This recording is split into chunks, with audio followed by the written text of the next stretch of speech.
Hope is gonna come. Oh yeah, it's on the way. Hope is gonna come. It starts with me today. Hope for all the earth. Oh yeah, it's on the way. We'll sing with the angels. Sing with the angels. We'll sing with the angels. Sing with the angels. On that great, on that great, on that great, amazing day.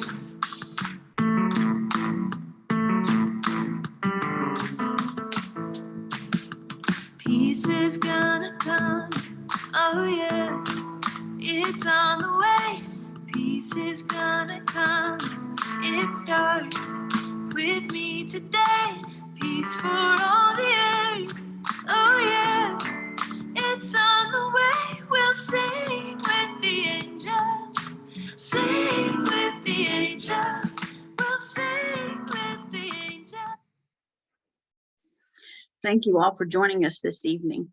I'm Joan Daggett, Project Director for Shine Curriculum, and we're so happy that you've taken the time to join us to delve deeper into a topic that concerns us all. COVID has certainly impacted church life and especially faith formation ministries. As we move into living with the coronavirus, some of these ministries have returned to in-person, others are hybrid or completely online, but all have changed in some way. And we found that the habits and interests of our children and families have changed too. So how can we reconnect with our children, youth, and families? That's the purpose of tonight's webinar, and why we've asked some seasoned faith formation leaders to join us to talk about their ministries. So this evening, I'm happy to welcome Vicki Hinz-Ensz. Vicki's an educator and has been involved in faith formation for all ages at First Mennonite Church in Beatrice, Nebraska. Along with her is Lois Huston. Lois is a member of the Frazer Mennonite Church in Malvern, Pennsylvania, where she serves as superintendent of Children's Sunday School. Also with us is Amy Gall Ritchie. Amy's from North Manchester, Indiana, and serves the Manchester Church of the Brethren as the associate pastor for pastoral care and faith formation. She started her work there 4 months into the pandemic. Also with us this evening are Shine staff, Chrissie Muecke, curriculum editor, and Rachel Nussbaum-Eby, managing editor. Alyssa Bennett-Smith of Minnow Media is with us behind the scenes, taking care of any technical issues. We deeply appreciate her time and her help. It may be helpful for you to know that Shine is co-published by Brethren Press, the publishing house for the Church of the Brethren, and Minnow Media, the publishing house of Mennonite Church USA and Mennonite Church Canada. Shine is also used by 17 plus other denominations and fellowships, many of whom are on the call this evening.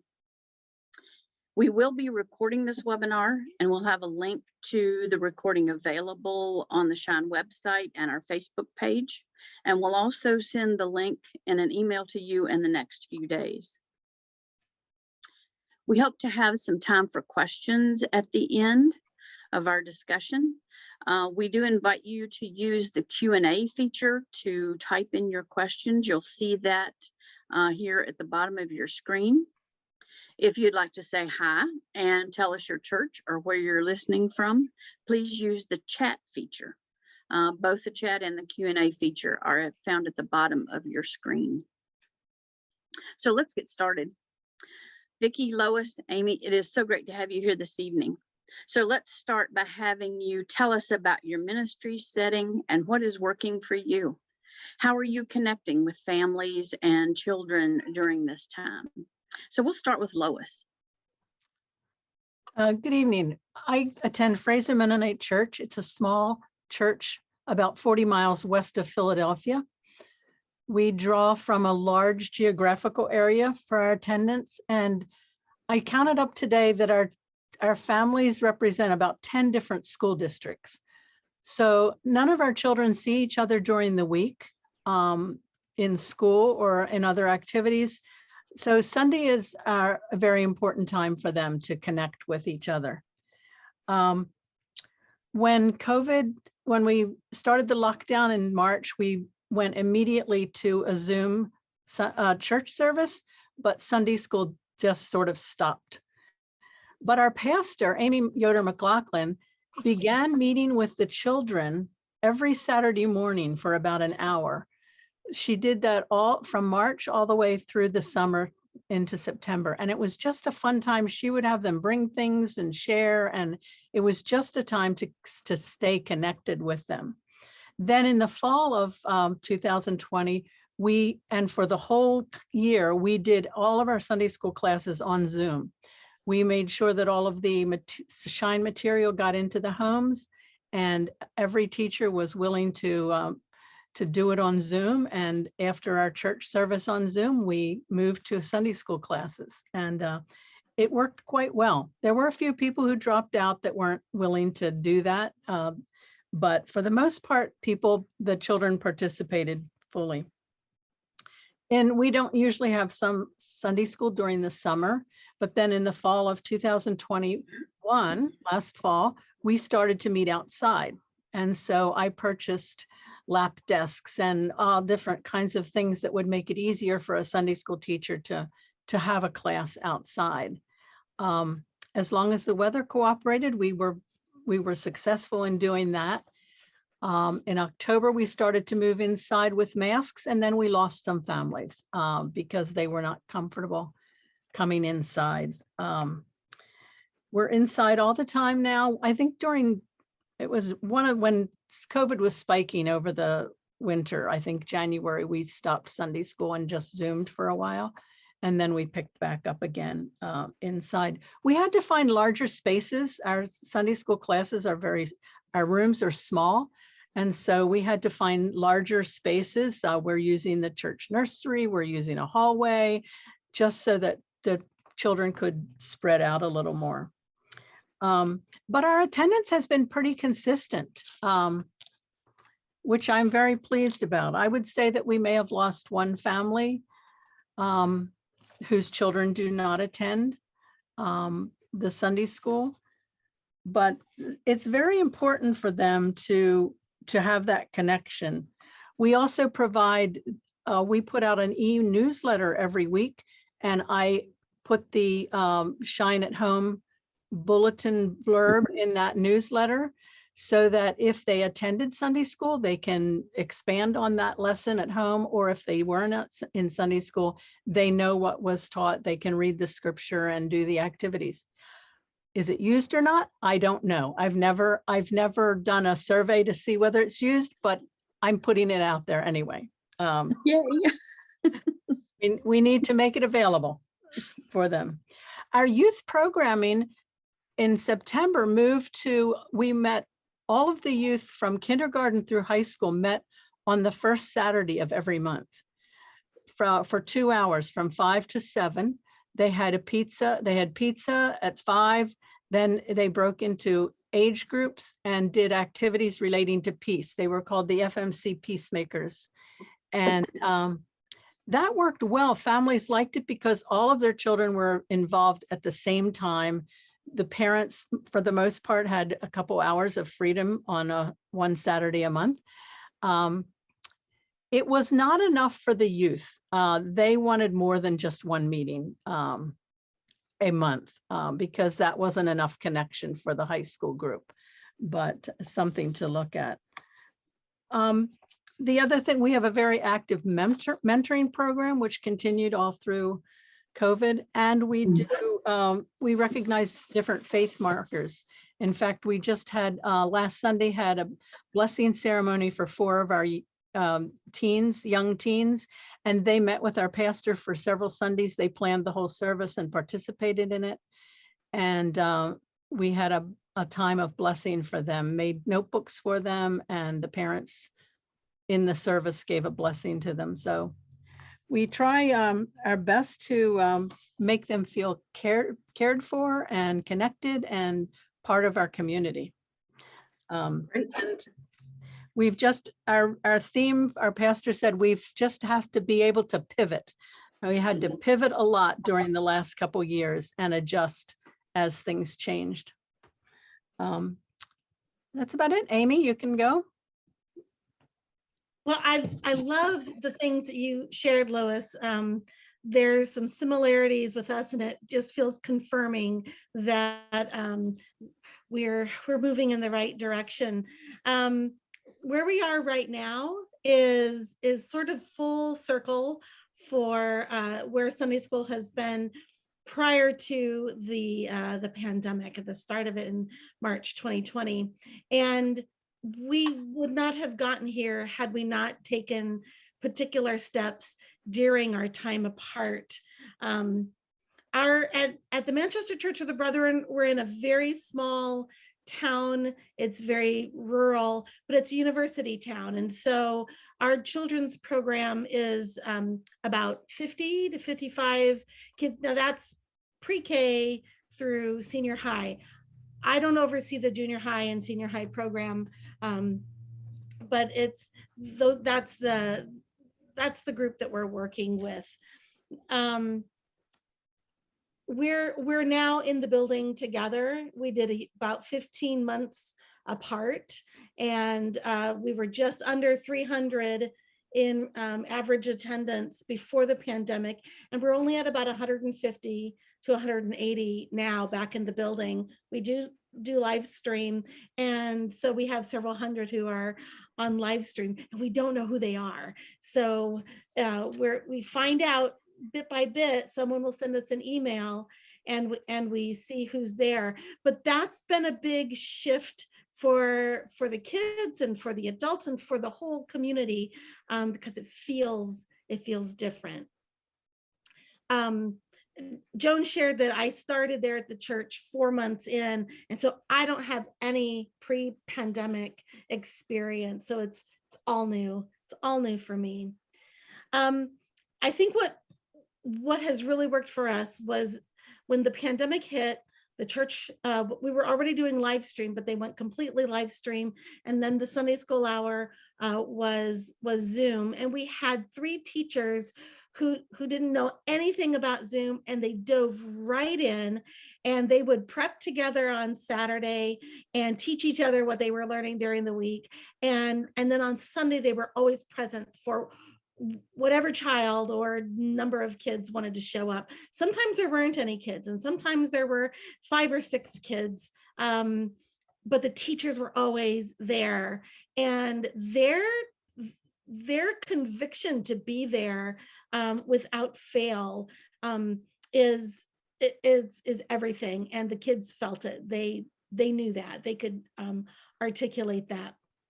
One of the things that the congregation does just on a regular basis for the kids is the first Sunday of the month, we have a little peace patch program. It's about 15 minutes. It's singing and movement and birthdays and snack and a book and prayer and a little more singing.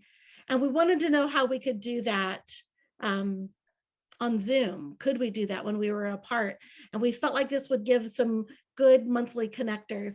And so the Education Commission every month made little goodie bags, and they were thematic. So whether there was a holiday coming up or season or the story that we wanted to read to them, they got a little bag that had their name on it. It had all the information for the parents of the date and the time and how to Zoom in and to not eat the snack before we were Zooming together. And that became a big deal for the kids. And so you could see them when we Zoomed in, and we would have 15 to 18 kids on Zoom, and they were ready. And so they sang, and you know how chaotic singing is on Zoom. It's pretty horrible. The kids didn't care, and so we didn't care.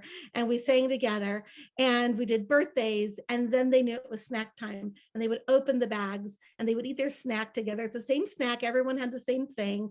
And they had little goodies like Band-Aids, because we take care of each other. And Band-Aids are really fun. So we had Band-Aids or pencils or erasers or whatever. And they would show each other, and it was fun to see who got excited about what thing. And it became a real connecting point every month for these kids. now that we're back, we continue with Peace Patch like we did before. We don't have all the kids that we did on Zoom, which I find very interesting. We did try to have a hybrid and it just didn't work. And so, so we don't do the goodie bags anymore, but we did do one at Christmas, just to let the kids who aren't coming know that we are thinking about them and they still belong to us. Yeah, I think that's where I'll pause. And Vicki, let's hear from you. Thank you.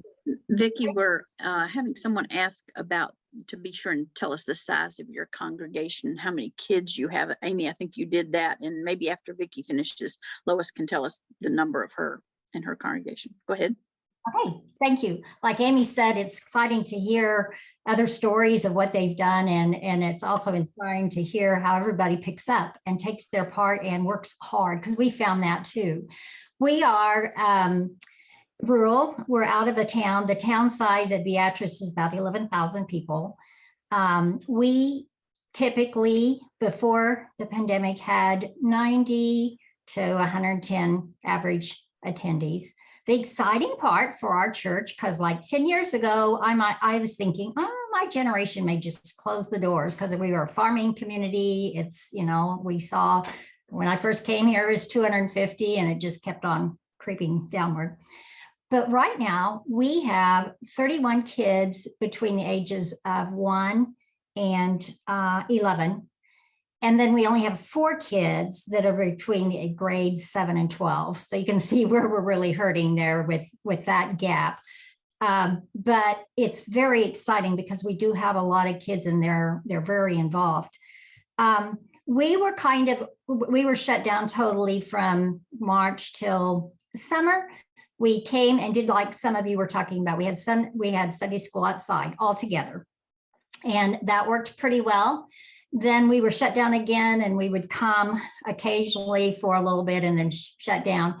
When we were shut down, we did not have Sunday school. We just had a worship service, but we did have, we made kind of like you were talking about, Amy, book packs or book bags with their names, every kid's name on it. And then we would put out things in that bag specifically that dealt with a children's story for them to look at as we told a children's story. And we tried to really beef up the children's story time during worship.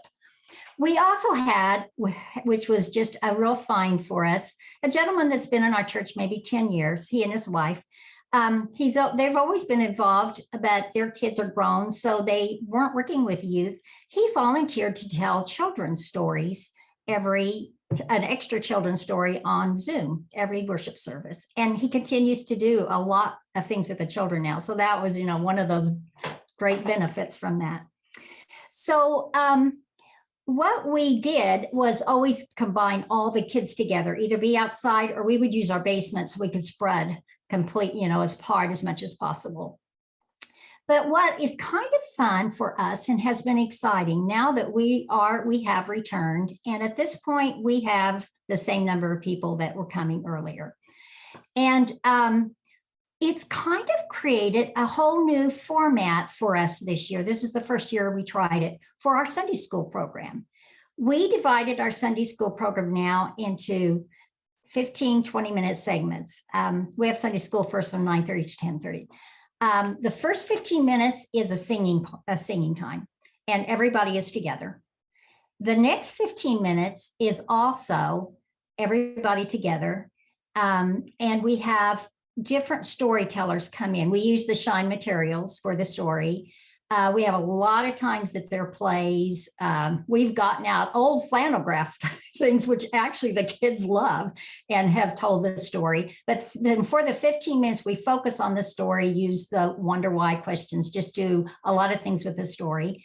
And then at that point, we divide up in age-alike groups. Like we have nursery with 7 kids. They are young enough that they just go with a kind of some people that take care of them during that time. We have a preschool with 5 kids, a kindergarten with 7 kids, first to second grade is 7 kids, and the 4th through 6 is 6 kids. And then they go into their separate rooms and then work on reflection of the story. But the things we really have tried to do is work on spiritual gifts, spiritual practices, sorry. We've talked a lot about how are the kids going to express how they feel talk about God. How do they pray? Just give times and moments to really help them share, and all of us share in prayer. Have kids come and say, I mean, it can start as easy as, how was your week? What were your highs and lows? What would you like to pray for or have everybody pray for? We've made a lot of things, activities where they move from maybe place to place and sit down and have a special prayer there or that type of thing. But we've really tried to capitalize on that. Well, okay, so we have 3 different things divided at that time. And during the story time, we may have 5 or 6 different people share the storytelling process, not in one time, but share each Sunday. We have different people doing, just one person doing the singing, and she does that every Sunday. And then we have teachers for all these different grades. So it's like, whoa, we are asking a lot from a lot of people.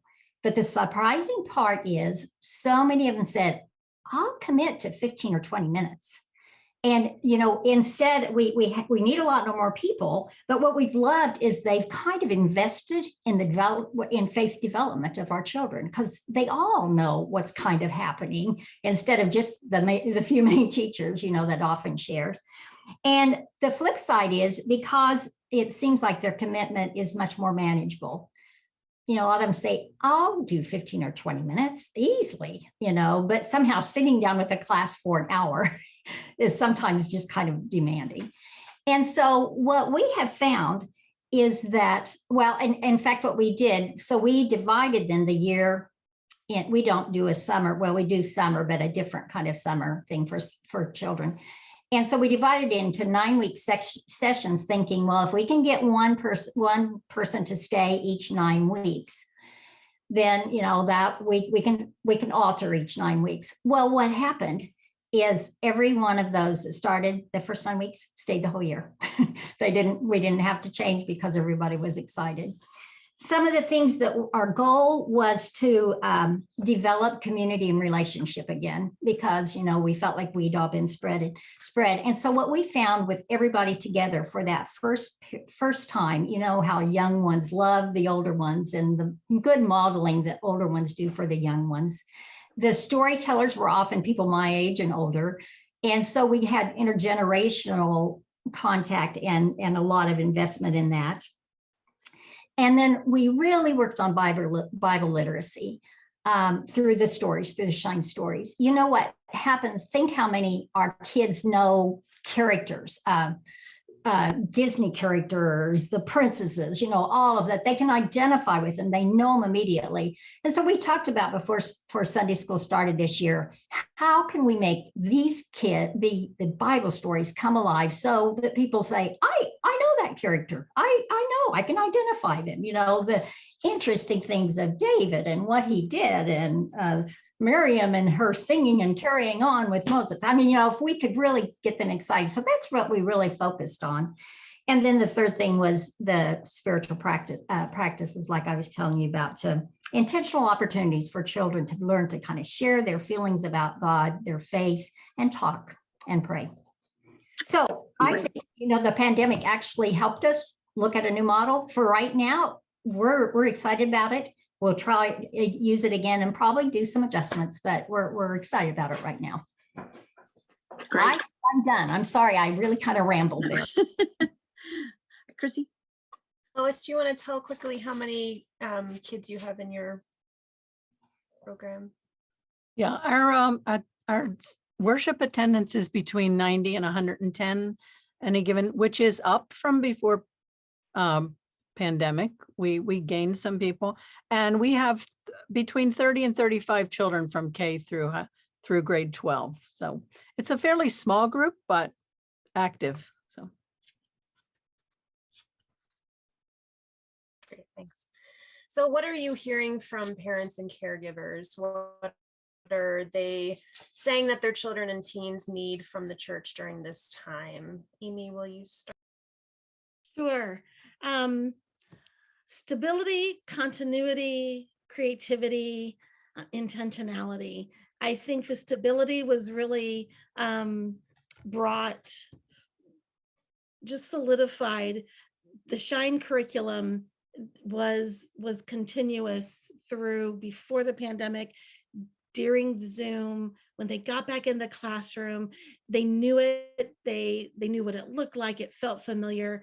And so that provided a stability as we were moving from one form to another. And that has been really appreciated by the parents. The continuity, I've already mentioned how the teachers are there. Our kids know that they may come and go, the kids themselves, but the teachers are always going to be there. The helpers are always going to be there. And so keeping the programming, keeping the Sunday school classes, keeping the Teddy Grahams, those are really popular. And snacks may be silly, but it's important to the little kids that sense of sameness, of stability, of continuity. And creativity for focusing on creative and caring COVID protocols that reflect our community. And it was a real opportunity to talk about our beliefs about community and how we take care of each other. And so as we were talking about masking or distancing, and as those things have relaxed a bit, we still have the position that if a child in Sunday school is wearing a mask and they would like others to wear a mask, the others will wear a mask. And we talk about how this is how we love God, love neighbor, love ourselves. The parents and the kids aren't asking for this, but my focus is to support those teachers. And so we have a children's wing, and I am out there at the hub of it on Sunday morning. So when all of a sudden there are no scissors, I go out and help find the scissors, glue, Scotch tape, snacks, anything that they are needing. Or if a child is suddenly feeling ill, I step in because those teachers have done so much and they're getting exhausted. And so I know that by supporting those teachers, they are supporting the kids. The kids, then if they're happy, the families are happy. And so that's where I put much of my intentionality. Our youth are headed to the Church of the Brethren National Youth Conference in Colorado in July. And so there's been a lot of conversation with them about masks, about what happens if somebody tests positive, what are the conference's rules and expectations, how they're going to interact with them in a supportive way. And so there's been a lot of communication and a lot of conversations with the youth, with the parents, with our youth pastor, and the adults who are going with them, just to make sure they're as cared for as possible, but also that they have that generous spirit of caring for one another in the process of that. I'm going to pause with that. And Vicki, what do you have to say? Thank you. A lot of those are the same, stability, and that is one thing we felt like we could really accomplish with having all the kids together, because they all have that same story and they know that theme. Then by splitting up, then they can take it a little more at their appropriate age levels. We worried about that, the continuity of having a number of different people come in and tell the stories, and then also switching every 9 weeks. Luckily, we didn't face that because everybody stayed, but that was a concern to us. Our biggest concern right now is our 7th through 12th graders. One of the things that families ask and would hope for a church is that their kids have friends and somebody, peers to be with. And we really struggle and don't have good solutions for what happens to our 4 kids that are from 7th grade to 12.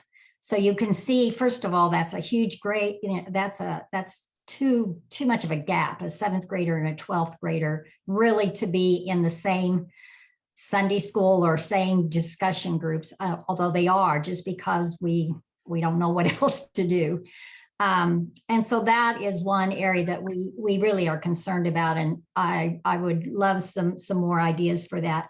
What they do, which is really nice, is they often help with the Sunday schools, and their parents are good with that. But then we have a Wednesday night where they can have more of a discussion and a study. But that also is a really big gap, and it's hard to find a good discussion point for all of them to take part in. Another thing that our families are asking for is a church where they feel supported by the older members of the congregation, which we were really glad to hear. And I'll talk about that later, but I think we have a lot of things where that is happening. They also ask for a church that's driven by interactive, all-inclusive, intergenerational working environments. And so that also suits us well, because we're small and we need kind of all of us in together to be working together.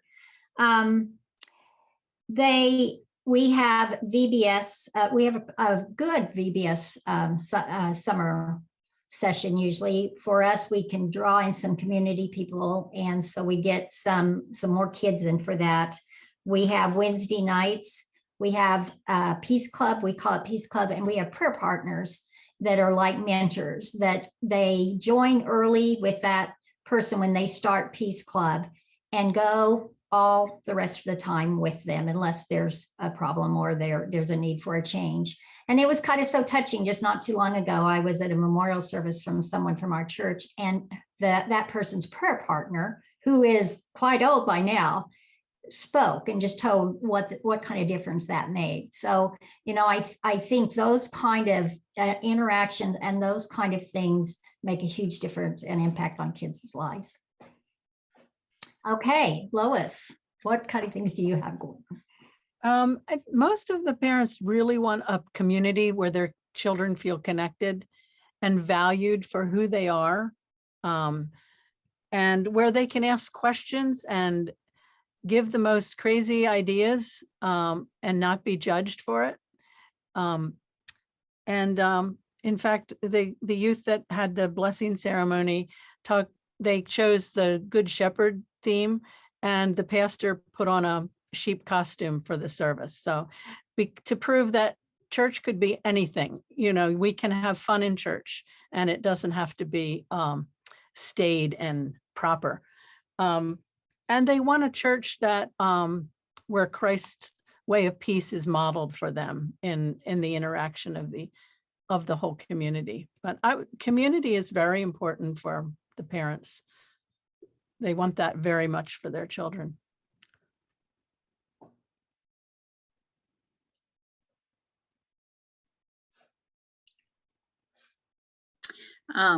Thank you all very, very much. We want to take just a few quick reminders here, sort of in the middle of our conversation. For those who are just joining us, we're talking with Vicki Hinz-Ensz, Lois Huston, and Amy Ritchie about how churches can connect and reconnect with children and families.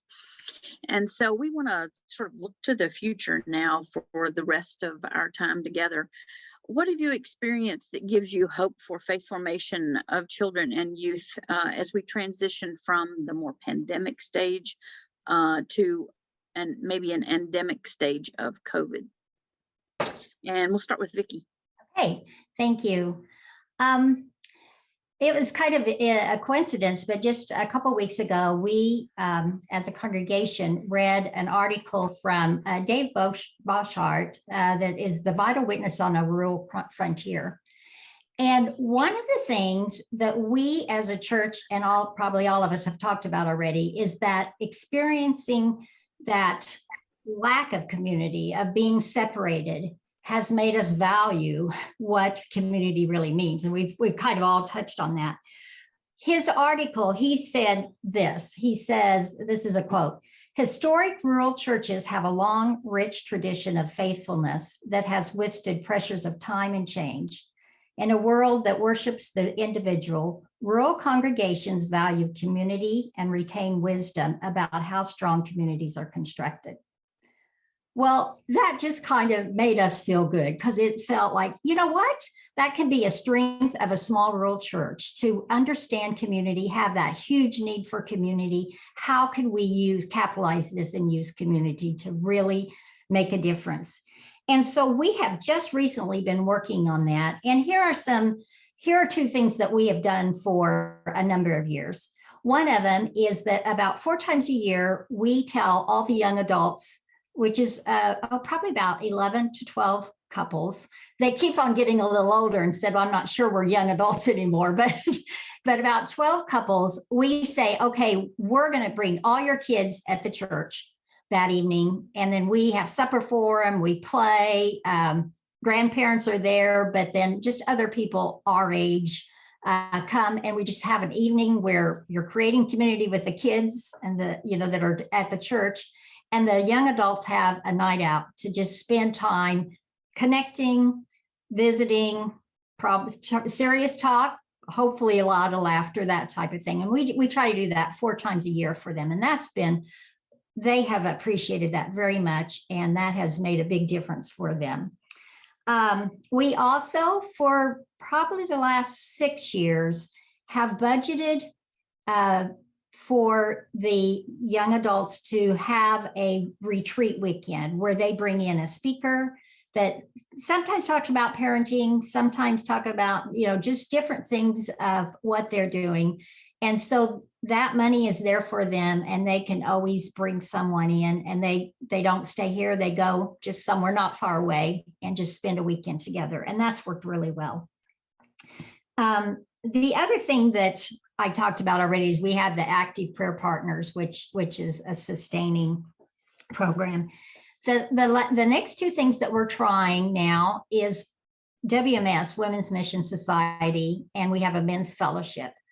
And so they are going to start trying to do either like a Saturday morning 2 or 3 times a year, where we're going to go into the town of Beatrice. We have a space that we can use, and we're going to try to invite some community people and some of our church members too. Like the first thing we're going to do is saying, do any of you have clothes that need repaired? Sewing buttons on, doing hymns, maybe there's a little rip in your shirt or something. Bring it along. And so some of our WMS people are going to come and just help them do that. We've had some of the young adults say, you know what?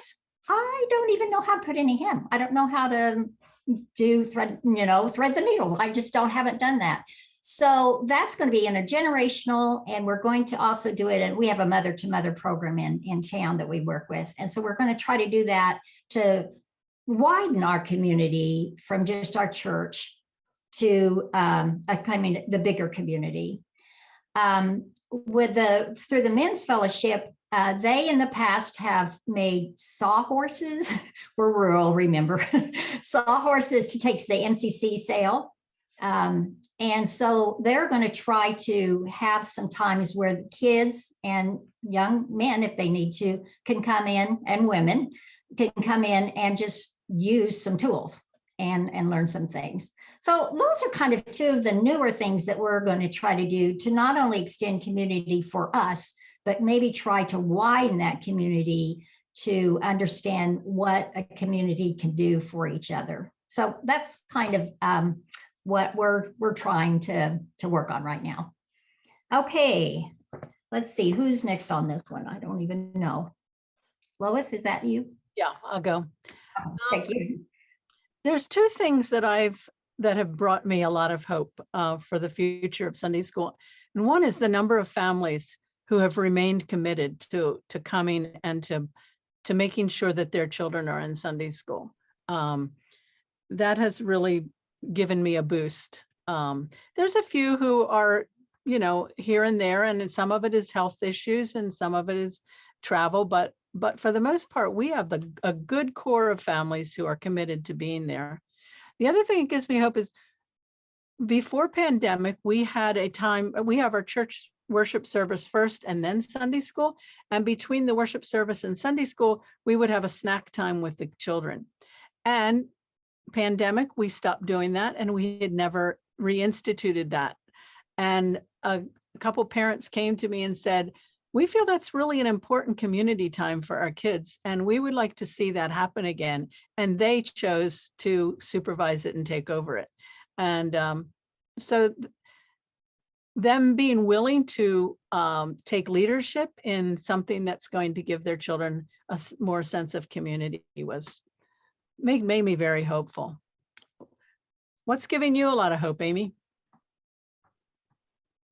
Well, I think snack time is just super important because it just sort of makes us all comfortable. So I'm excited to hear that the parents asked for it and then they stepped up to see that it would get done. So I love hearing about that. Our church has taken a congregation-wide position of being anti-racist and to work at white supremacy and white fragility and all of those things that are kind of embedded in our culture and perhaps new linguistically to us. And so all of our children's books that we read at Peace Patch Time have a child of color as the main character, trying to normalize just, we're a very white congregation. And so we need to bring in the visuals and the storylines of other children. And so that is something that we continue to work with.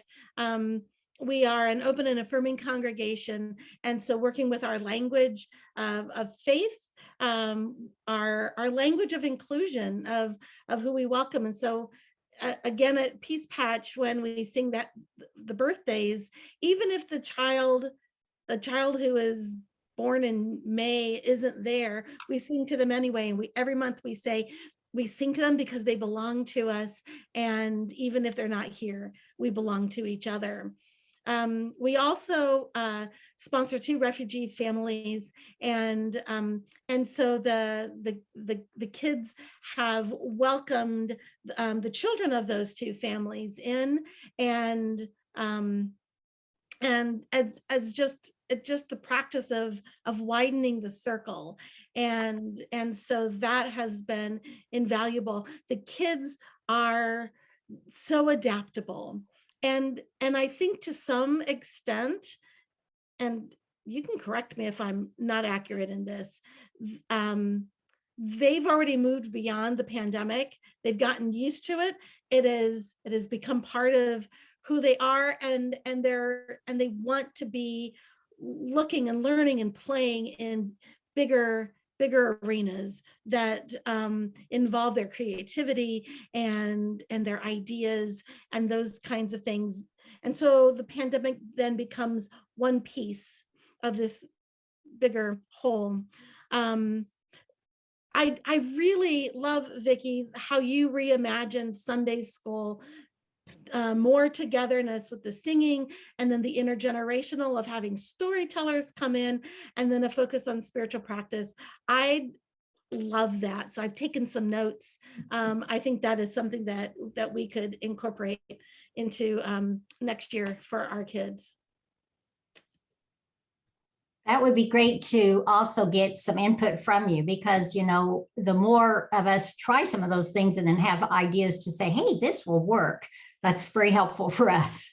We keep adjusting. So our last main question before we get into your questions, those who are listening in, is what is on your radar for the future? So if you could briefly share one new idea that you hope to implement in your ministry. And we're going to start again with you, Amy. Yeah, I think, of course, I can't make a unilateral decision for our Sunday school, but I'm going to take this idea of doing of that grouping, Vicki, that you were talking about.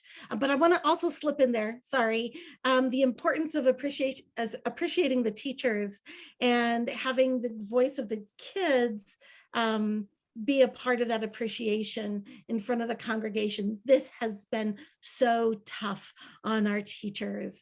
And so I just can't think enough of how to support them, how to thank them, how to listen to them. Vicki, you're next. Okay, thank you.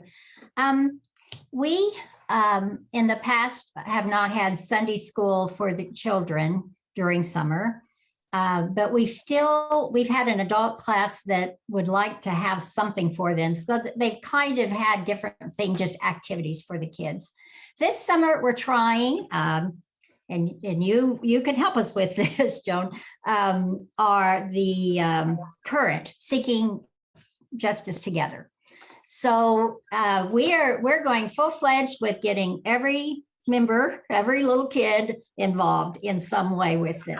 So that's kind of our new adventure for this summer, and we're looking forward to it. We're a little nervous about how that's going to happen, but it's laid out very nicely as far as we can tell, and it looks like it will work well. But that's our big thing. And then we continue to work on what are some good ways to do the spiritual practice. Like I was telling you, Amy, any ideas from any of you, I think that would make that program a lot richer. I've appreciated over time, Shine has made that part of their focus. And I'd like to continue to encourage you to even make it bigger part if, down the road, if it's possible, because I think being able to express to just be able to talk about your spiritual feelings as a young child is important. So many times adults don't know how to because they never did as a young child. So I think that's where the things that we're going to try. Lois, what kind of new things are you looking at for the future? One thing that I want to try to institute is having each Sunday school class participate in some way in the worship service at least twice a year. I think it's important for the children to be part of a worship service, to be able to learn how it feels to get up in front of the congregation. And our congregation is a safe place to do that. And maybe they can't speak in front of them, but maybe they could take up the offering, or maybe they could hand out the bulletins in some way, have each class at least once, if not twice a year, participate in some part of the service. And it also just puts them in front of the adults to say, oh yeah, these kids are, and there's their teacher, and they are part of us, helping the children feel part of us and helping the adults recognize how much a part of the congregation the children are as well. So that's the one thing. And I love some of the other ideas. I might incorporate a couple more. Great. Well, thank you very, very much. We do have some time to have questions. I'll remind folks that are viewing this, if you have a question, you want to put it in the Q&A box. Go ahead and type your question. There is one question I know that's burning on here. And so, Rachel, would you want to ask the question about teachers? Sure. This actually came early on in the process, and I can relate to this one. Jenny said, this is just awesome that these congregations have these teachers, the adults who are there and ready. Please teach us your secrets. We have kids, families, but we cannot find teachers and helpers. Any suggestions for recruiting adults? Who wants to take that one?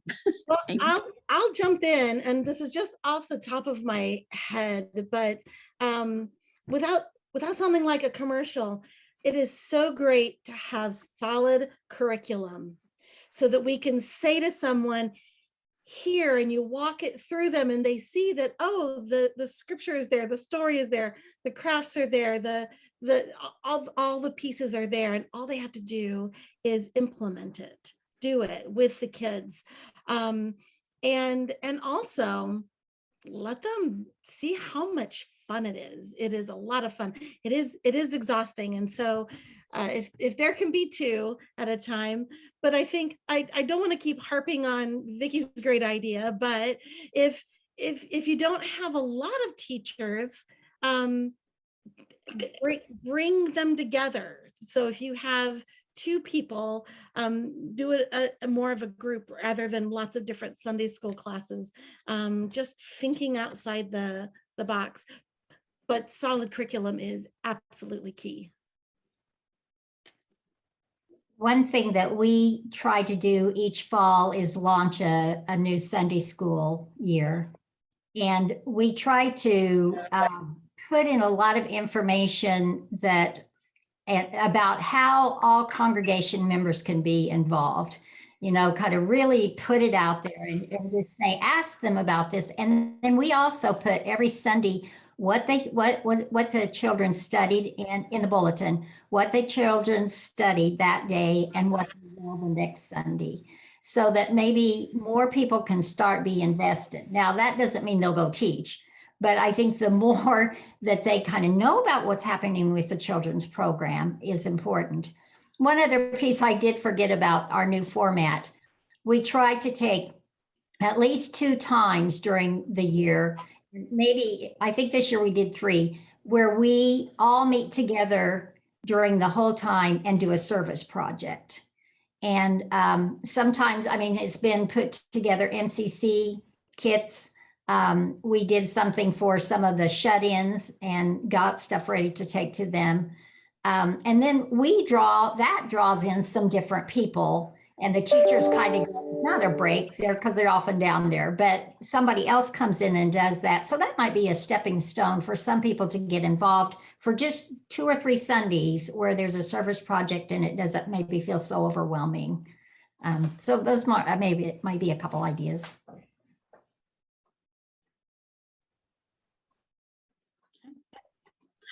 Thank you. Rachel, what else would you like to ask? Okay, another question. This is from Molly.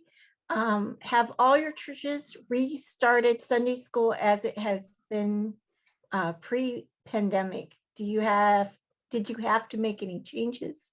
Did you keep any of the virtual aspects from the pandemic, or has everything returned to in-person? Have you experienced a loss of volunteers returning? I would say that we pretty much are doing it as we did before, although in new spaces, in bigger spaces. And I don't think we lost volunteers. I'm trying to think if we incorporated any new things from the pandemic. I can't think of anything at this moment, but.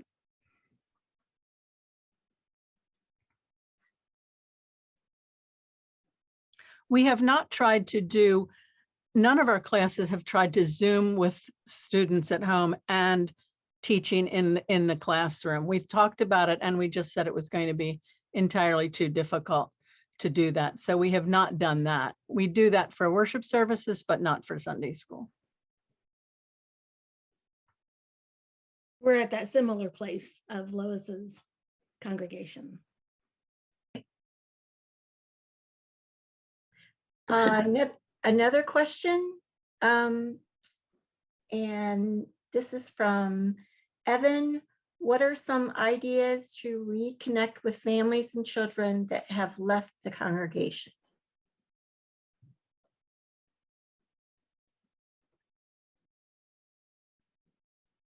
We had such great success with our little goodie bags, and so to make them and then have them delivered by different members of the Education Commission or whatever your structure is, to just, and with a little note that just says whatever you need to say. We love you. We're glad you're part of us. We hope you're well, without pressure. But it goes right. It's delivered to the children at their home, and all kids love that.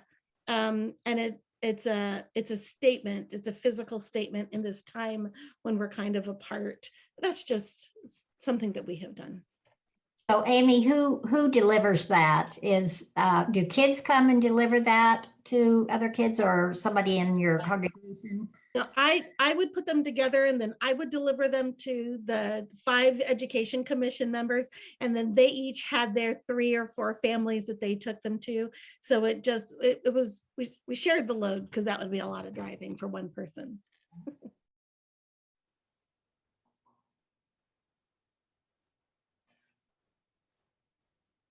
Let's see, I think we've got one from Jason. Jason asks, what are your age breakdowns for classes? Ours go by the Shine curriculum. We have a preschool, and then we have a kindergarten class. We have a grade 1 and 2, 3 and 4. And then we don't have any 5th graders at this point for some reason. And then we have a junior high, which is 6, 7, and 8, and then a high school. So basically it goes according to the age groups of the Shine curriculum.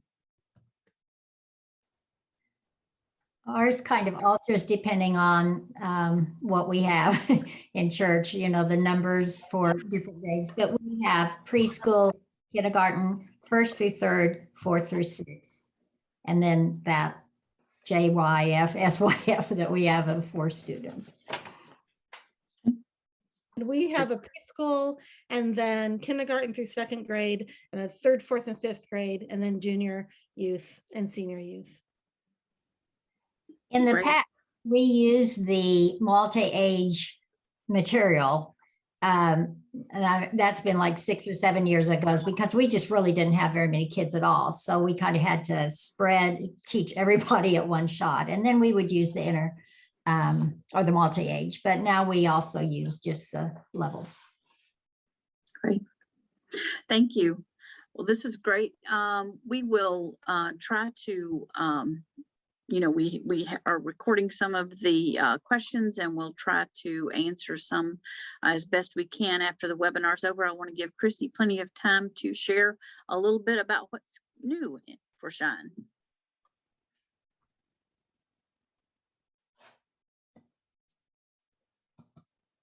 I just wanted to show a few quick things. Are you seeing this? Yes. Okay. We have one more elementary Bible storybook coming out for this coming year, which will have all of the stories for fall, winter, spring in there. And it's very similar in style to All of Us and All Together, which were the books for the last 2 years. It has some added maps and books of the Bible and coloring pages and some things related to the Lord's Prayer. Current has been referenced a couple times here, and for this summer, it's called Seeking God Together, which is a focus on spiritual practices. And that is out now. It's digital and undated, and it has Sunday school curriculum as well as worship resources. And it can be used in the summer, but it's available all year round, just like the previous one, which was called Seeking Justice Together, which Vicki was talking about. So those units are available anytime. And next year we'll be Seeking Peace Together. And some of you are thinking about VBS right now. And so if you are looking forward to that, ours for this coming summer is Passport to Peace. And all of these products are at shinecurriculum.com.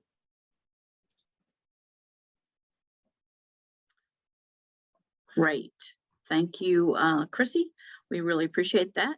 I want to take this time to thank you, Vicki, and Lois, and Amy for participating in our discussion this evening. We appreciate your time and your insights. This has been great fun. Thanks to everyone for joining us online this evening. We appreciate your support of Shine and the creative ways that you've contributed to the faith formation of children and youth during these challenging times. Know that our support and our prayers are with you. A reminder that this webinar has been recorded, and a link will be shared later by email and on Shine's website and YouTube channel. Blessings to all of you for a great evening. Take care. Thank you. Bye.